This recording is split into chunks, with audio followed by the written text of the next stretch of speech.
কদিন আগে champion trophy শেষ হলো রে ভাই, তাই এখন ভাবলাম একটু নিজের ক্যারিয়ারের উপর গুরুত্ব দিই।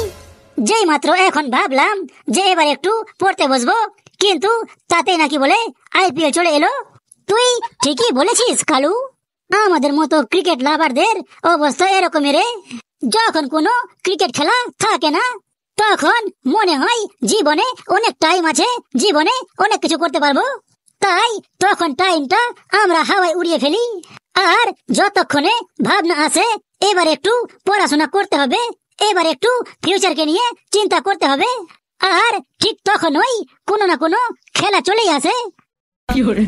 তুই একদম ঠিকই বলেছিস কালু, আমরা ততক্ষণ পর্যন্ত নিজের ফিউচারের কথা ভাবি না যতক্ষণ পর্যন্ত গ্রামের বা নিজেদের বন্ধুদের মধ্যে কেউ কল করে জিজ্ঞেস না করে, কিরে তোর ফিউচারের প্ল্যান কি, জীবনে কবে কি করবি।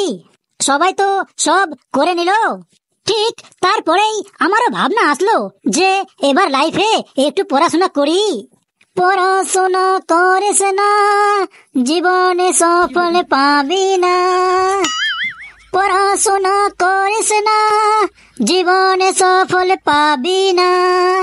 পড়াশোনা করি আমরা চাকরি পাই নেতার বেটারা, পড়াশোনা করি আমরা চাকরি পাই নেতার বেটারা।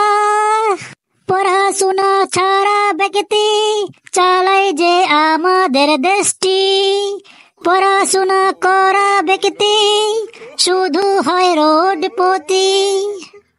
পড়াশোনা করিস না জীবনে সফল পাবি না। যেই আমি একটু মোটিভেশন পেলাম পড়ার জন্য, অমনি আমার পুরো মোটিভেশনটাই চলে গেল। এই ঘেচু, তুই যে এত সুন্দর গান করতে পারিস তা আমি জানতাম না রে ভাই। আমার মতে তোকে নোবেল দেওয়া উচিত, নোবেল। এই ঘেচু ভাই, চুপচাপ জায়গায় গিয়ে বসো, না হলে তোমাকে নোবেলের জায়গায় পেদিয়ে পেদিয়ে লাল করে দিবে।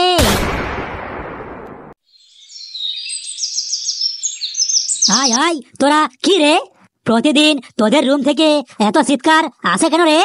তোরা কি এটাকে সবজি বাজারের মন্ডি পেয়েছিস? কে কে কে চিৎকার করছিল, ওর নামটা খালি বল আমাকে। না স্যার, আপনি হয়তো ভুল শুনেছেন, আমরা তো আওয়াজ করতেই পারি না। কেন কেন তোরা আওয়াজ করতে পারিস না কেন? তোরা কি বোবা? না স্যার, আমরা একদম ভদ্র স্যার, ভদ্র। আমরা হলাম পড়াশোনা করা ছাত্র। আচ্ছা, তোরা পড়াশোনা করা ছাত্র, তোরা ভদ্র ছাত্র। হ্যাঁ স্যার, আপনি একদম ঠিক ধরেছেন। একদম স্যার, একদম কালু ঠিকই বলেছে। স্যার, এরাই ক্লাসে চিৎকার চেঁচামেচি আর গান করছিল। এই খোকার কিছু একটা ব্যবস্থা করতে হবে রে।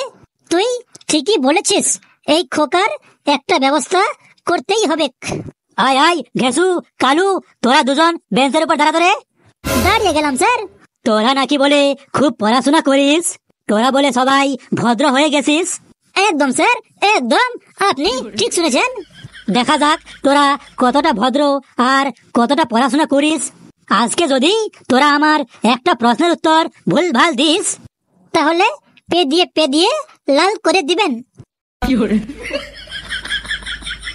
ঘেসু, তুই যদি আমার প্রশ্নের উত্তর আজকে না দিতে পারিস রে, আয় ঘেসু, তুই বলতো রে জিলাপির ইংরেজি কি হবে? স্যার, মেয়েদের মন। ঘেসু, তোর চামড়া কিন্তু আমি মেরে মেরে লাল করে দিব। আমি বোর্ডের মধ্যে একটা শব্দ লিখছি, তুই বল ওটাতে কোথায় ভুল আছে। নে ঘেসু, এবার তুই বল এই শব্দটার মধ্যে কোথায় ভুল আছে। সি ও এল এল ই জি ই। এই কলেজ বানানটার মধ্যে সি হবে না, কে হবে? ওখানে সি হবে না, কে হবে, তাই তো? তোর একদম ভুল হয়েছে। স্যার, আমি বলবো স্যার ওখানে কি ভুল আছে। নে কালু, তুই বল। স্যার, ওখানে আগের এলটা পরে হবে আর পরের এলটা আগে হবে। ওখানে আগের এলটা পরে হবে আর পরের এলটা আগে হবে। হ্যাঁ স্যার, আমি একদম ঠিক বলেছি। হ্যাঁ স্যার, কালু একদম ঠিকই বলেছে। ওখানে আগের এলটা পরে হবে আর পরের এলটা আগে হবে। আয় বল্টু, তো এখানে আয় ধরে।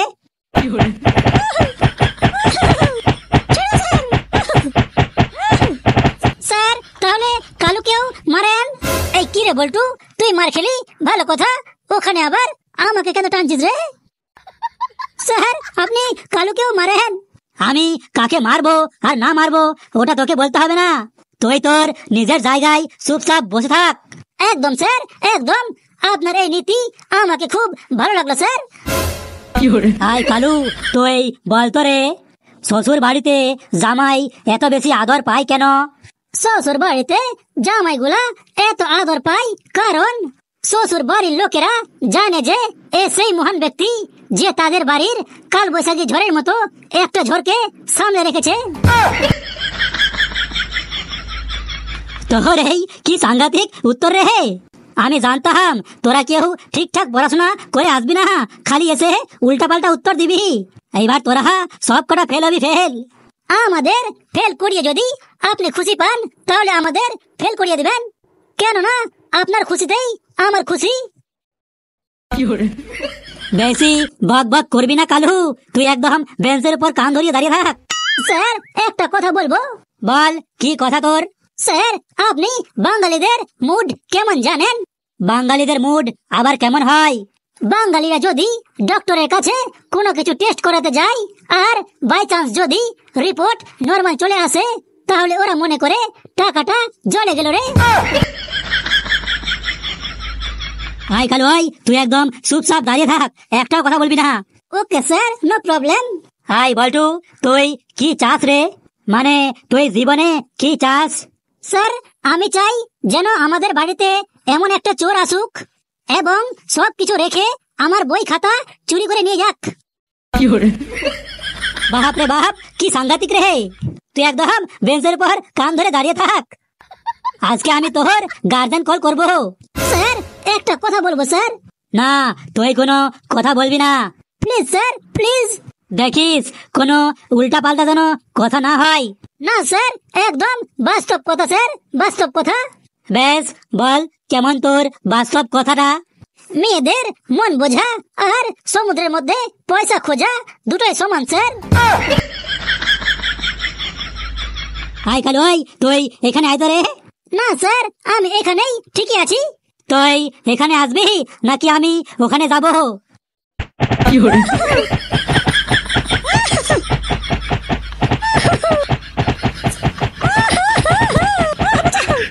আয় খোকা, তুই দাঁড়া ধরে। সুন্দর সম্পর্ক ও মা বাবাকে কিভাবে শ্রদ্ধা করা যায় এই নিয়ে একটা প্রবন্ধ বলতো। আমাদের জীবন খুবই ছোট, কিন্তু এই ছোট জীবনে আমরা যদি চারপাশের মানুষের সাথে ভালো ব্যবহার করি, তাদের প্রতি শ্রদ্ধাশীল হই, তাহলে আমাদের জীবনটা হয়ে উঠবে অনেক সুন্দর আর আনন্দময়। আয় কালু আয়, ঠিক করে দাঁড়া, আর খোকা যা বলছে তা চুপচাপ শোন। আর তার চেয়ে সব থেকে বড় সত্য হলো যে বাবা মায়ের প্রতি শ্রদ্ধাশীল হয়, যে অন্যদের ভালোবাসাতে শেখে, সেই জীবনে সত্যিকারের সুখী হয়। এক কথায় সম্পর্কই হলো জীবনের সবচেয়ে বড় সম্পদ। আমরা প্রতিদিন অসংখ্য মানুষের সাথে মিশি, পরিবার, বন্ধু, শিক্ষক ও প্রতিবেশী, কিন্তু কখনো কি ভেবে দেখেছো আমাদের ব্যবহার কেমন হওয়া উচিত? অনেক সময় আমরা রাগের বশে খারাপ কথা বলে ফেলি। আমাদের সেই ছোট্ট ভুলের জন্য সম্পর্ক নষ্ট হয়ে যায়, কিন্তু সত্যিকারের বুদ্ধিমান মানুষ সেই যে জানে কিভাবে সম্পর্ক ধরে রাখতে হয়। জীবনের সবচেয়ে বড় শক্তি হলো ভালো ব্যবহার ও সহানুভূতি। আমরা যদি অন্যকে সম্মান করি, তার কষ্টের সময় পাশে দাঁড়াই, তাহলে আমাদের জীবনও অনেক সুখ আসবে। মনে রাখবে, জীবন একদিন শেষ হয়ে যাবে, কিন্তু মানুষ তোমাকে মনে রাখবে তোমার ব্যবহারের জন্য, তোমার ভালো কাজের জন্য। তাই কখনো অহংকার, হিংসা, কারো সাথে খারাপ ব্যবহার করা উচিত নয়। মা বাবাই আমাদের জীবনের সব থেকে বড় সম্পদ। জীবনে আমরা অনেক জনকে ভালোবাসি, বন্ধু, প্রিয়জন, এমনকি অনেক অচেনা মানুষও। কিন্তু জানেন কি, আমাদের জীবন সব থেকে বড় সম্পদ কারা? আমাদের মা বাবা। পৃথিবীতে এমন কোনো মানুষ নেই যে বাবা মায়ের মতো নিঃস্বার্থভাবে আমাদের ভালোবাসতে পারে। তোমরা যখন কিছু দরকার হয়, তখন সবচেয়ে আগে কে তোমার পাশে আছে, কে তোমার কথা ভাবে, এটা কি তোমরা একবার ভেবে দেখেছো? তোমার সুখ দুঃখের চিন্তা কে করে, কে তোমার খারাপ সময়ে পাশে থাকে? বাবা মা ছাড়া কেউ থাকে না। কিন্তু অনেকে দিনের পর দিন এইসব ভুলে যায়। যখন কোনো ছেলে কিছু ইনকাম করতে শেখে, তখন তারা হতাশায় এই সব জিনিস ভুলে যায়। তারা একটুও ভাবে না যে আমাদের কত কষ্টে জন্ম দিয়েছে, এত বড় মানুষ করেছে। তাদেরকে অনেকে কষ্ট দিই, বাবা মা একদিন থাকবে না, তখন আমরা কত আফসোস করব। তখন মনে হবে, ইস, কেন আমি ওদের প্রতি আর একটু যত্নশীল হলাম না। এইসব ভাবনা পরে আনার থেকে যখন থাকে তখনই ভালো মতো করা উচিত। তাই তাদেরকে সব সময় সম্মান করো, তাদের হাসি খুশি রাখার চেষ্টা করো। ছোট ছোট ভালো ব্যবহার জীবনে অনেক সুন্দর হয়ে ওঠে। অনেকেই ভাবে, আমি তো কাউকে খারাপ কিছু বলছি না, তবে কেন আমার ব্যবহার নিয়ে ভাবতে হবে? কিন্তু শুধু খারাপ না করলেই যে হয় না, ভালো কিছু করারও দরকার। যদি কাউকে একটু সহানুভূতি দেখাই, একটু ভালো ব্যবহার করি, তাহলে সেটা অনেক বড় কিছু হয়ে দাঁড়ায়। যেমন ধরো, কেউ যদি তোমাকে ভালো করে ব্যবহার করে, তখন তোমার কেমন লাগে? নিশ্চয়ই ভালো লাগে। তাহলে তুমি কেন অন্যদের সাথে ভালো ব্যবহার করবে না? একটা মিষ্টি কথা, একটু সাহায্যের হাত বাড়িয়ে দেওয়া, কারো কষ্টের কথা শোনা, এই সবই জীবনকে অনেক সুন্দর করে তোলে। বাবা মায়ের দিকে তাকাও, তারা কখনো কি তোমার সাথে খারাপ ব্যবহার করেছে? তাহলে তুমি কেন তাদের সাথে রাগ দেখাবে, কষ্ট দেবে, খারাপ ব্যবহার করবে?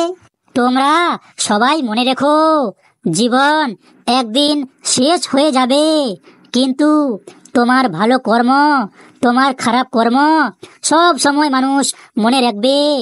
তার জন্যই জীবনে এমন ভালো কিছু করে যাও যেন তোমার স্মৃতি সবার মাঝে সব সময় ভরে জড়িয়ে থাকে। একটা কথা সবাই ভালো করে মনে রেখো, জীবনের সবচেয়ে সুন্দর অনুভূতি হলো ভালো মানুষ হয়ে বেঁচে থাকা। যদি তুমি সত্যিকারের সুখী হতে চাও, তাহলে মানুষের সাথে ভালো ব্যবহার করো, বাবা মাকে সম্মান করো, জীবন একদম দেখবে স্বর্গের মতো সুন্দর হয়ে উঠবে। এই খোকা, তুই তো আমাকে একদম কাঁদিয়ে দিলি রে ভাই। হ্যাঁ খোকা, তুইও আমাকেও কাঁদিয়ে দিলি। তুই আজকে অনেক ভালো ভালো কথা বললি। দেখ তোরা দেখ, খোকাকে দেখে কিছু শিখ। এখন বুঝতে পারছিস তো খোকা কতটা ভালো ছেলে আর কতটা ভালো পড়াশোনা করে। পড়াশোনা করলে কত ভালো কিছু শিখতে পাওয়া যায় খোকার কাছ থেকে, এখন তোরা শিখতে পারছিস। হ্যাঁ স্যার, একদম, আপনি একদম ঠিক কথাই বললেন।